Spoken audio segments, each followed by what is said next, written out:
almost feels cruel, to have a legitimate hitting prospect put into this particular system. Good morning to you. Good Monday morning. I'm Dejan Kovacevic of DK Pittsburgh Sports. This is Daily Shot of Pirates. Comes your way bright and early every weekday. If you're into football and or hockey, I also offer daily shots of Steelers and Penguins. Where you found this. If I sound a little bit off today, let's just say it was a rough weekend, but I'm feeling a lot better right now. Just a cold, nothing big, but man, it hit really, really hard. Kind of like that Konnor Griffin home run the other day. You like that for a transition, huh? Smooth, yeah?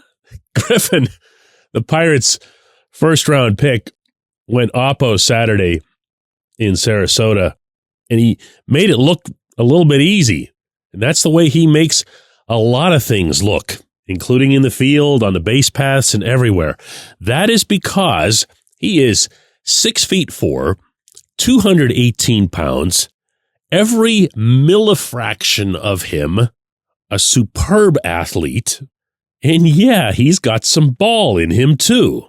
I got to tell you, the first day that I was in Bradenton this spring, he was standing in his locker, T-shirts, shorts, so he didn't have the full, baseball apparatus on him. And I'm not going to lie, I didn't know who he was. And then I looked at the locker plate over his head and said Griffin. I went, oh, now that kind of makes sense. He is the number 43 ranked prospect in all of baseball. That according to Baseball America's Top 100. He's in similar spots on most other surveys, so that's not exactly an outlier. And he's only 18 years old. So that would further excite the people who do this sort of thing because he's not anywhere near his theoretical peak. Now, before I take any of this too far, let's press pause. He's 18. He's not going to be in Pittsburgh anytime soon. Because of a slow program that he had after the draft, he still has yet to participate in anything real as it comes to professional baseball. So what he was doing in the big league spring training was getting the opportunity to meet and be with the actual Pirates. That's not unusual. That's something the Pirates, as an organization, have been doing for as long as I can remember. In fact, he's no longer even there. He was sent down to minor league spring training, which is at Pirate City across town from Lecombe Park, and he went 2 for 7. He had the home run. He made his impression on everybody, and that's that. Now he goes and gets to work, and we'll see where he starts out. I'm guessing it would be high A. And then, before long, ideally, he'll be in Altoona. Now, here's my problem. This is where these stories tend to go bad. No, I'm not sitting here forecasting anything bad for the kid, much less hoping for it. But if there's a pattern to the Pirates and their prospects that is unmistakable, including with this current administration, it's that they'll get a hitter. That hitter will open up really high on those prospect lists, and then it's just a steady decline. And then they fall off the top 100, and then you forget that they were ever even prospects. So on one hand, while you want to commend, and I want to, Ben Cherington and his staff for taking younger guys, high school players like Termarr Johnson, like Griffin, in the draft, knowing that there's less of a likelihood that they'll still be employed here when those guys get here, that's all well and good. Yay them. Don't destroy them in the process. Termarr has shown some flashes. But he, by the way, was on the same list of guys who got sent back yesterday. But Termarr's also had some real struggles in the minors. And at his assigned level, too, okay? I'm hardly about to bury him. But the evaluators, the people who are paid to do this at a very high level, they're the ones who just keep dropping him year after year after year on these rankings. And I would I would love to see just once a hitter from the Pittsburgh organization get onto these charts and go in the other direction, Go the direction that really only Paul Skeens has gone. Well, Jared Jones, too, but I'm talking about hitters here. Can there ever be a hitter who comes to the Pirates from any level through any method of acquisition who gets better. My list of the hitters who have been brought into the organization, regardless, trade, free agent, whatever, who have gotten better is one. It's Joey Bart. The end. Thanks for listening. And now that there's at least a new hitting coach in play, and because that hitting coach, a lot like the pitching coach, has to some extent governance over the hitting that happens throughout the system and the hitting approach that's taken throughout the system, maybe there will be an improvement there. But I keep saying about Matt Haig, I don't know what Matt Haig can do if he's not allowed to do it, and I don't know whether or not he'll be allowed to do it. This might seem unfair, but let's just watch Jack Suwinski and see what happens. Is that a fair example?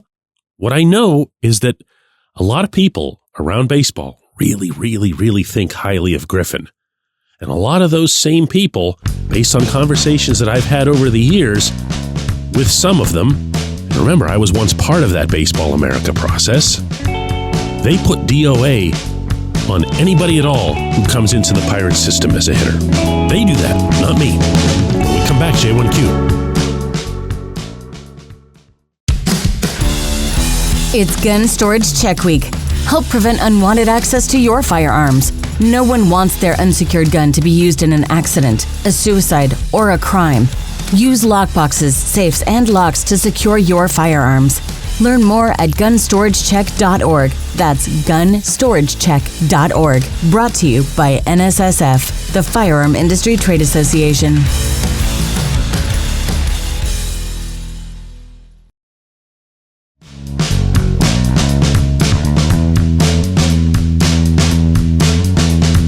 Today's J1Q comes from Barry, and it references a previous episode on Friday about fixing Jack Suwinski. Barry says, DK, I don't think Jack's future is 25 home runs a year. Just watching him here in Florida the past couple of days, he's just driving the ball. He's not swinging for the fences, which is good and effective. I'll take a 12 home run, high average, lower strikeout Jack at leadoff any day. Barry, that's good information. Firsthand information is always good. I say that nonstop. I'll always value the human eye, whether it's trained or not. I wasn't there this weekend. I'm going to take your word for it that Jack was doing what he needed to do to drive the ball to any field, regardless of where it came into the zone, and that he wasn't swinging outside of the zone. Okay? Let's start with that as a fair assumption. What I've seen from Jack, and the reason that I mention his 26 home run, 74 RBI season as often as I do, is that for the most part, his home runs really didn't come with great effort. They didn't come with him figuratively swinging out of his shoes. They came with him just putting bat to ball and him having a good, natural, healthy bat speed that could take that ball over the fence. And contrary to some misperceptions that I've seen, heard, and read over the years, it's not just at PNC Park. He can hit road homers too, and has. But respectfully here, Barry, the kind of transformation that you're describing, oh my goodness. I mean, you're talking about turning him into, Tony Gwynn or Wade Boggs or something, and not even the extremes. I'm just talking about that style. Pete Rose, the ones that would just reach out and just poke the ball somewhere. Rod Carew, Corey Dickerson. I love mentioning Dickerson with those guys because it's fun. That's not Jack. You're not going to get Jack to choke up. You're not going to get Jack to just put a little bit of a touch on the ball and drop it over the shortstop's head. So I don't know that I would take this too far. I think that what you're describing, to be honest with you, is a lot more in line with just plain old Jack when he's good. See, when he's good, he does do some of that. He will drive the ball for doubles. He'll even occasionally go the other way with it because he's on the pitch, because he's timing it, and he's not swinging outside the zone. I very, very rarely find myself thinking that Jack hurts himself because he's trying to hit a home run. Because if that were the case, then his good stretches would look like just a bunch of home runs, and they're not. they look like what you just described here. So we'll see. I've said it again and again and again. Spring results, blah, blah, blah.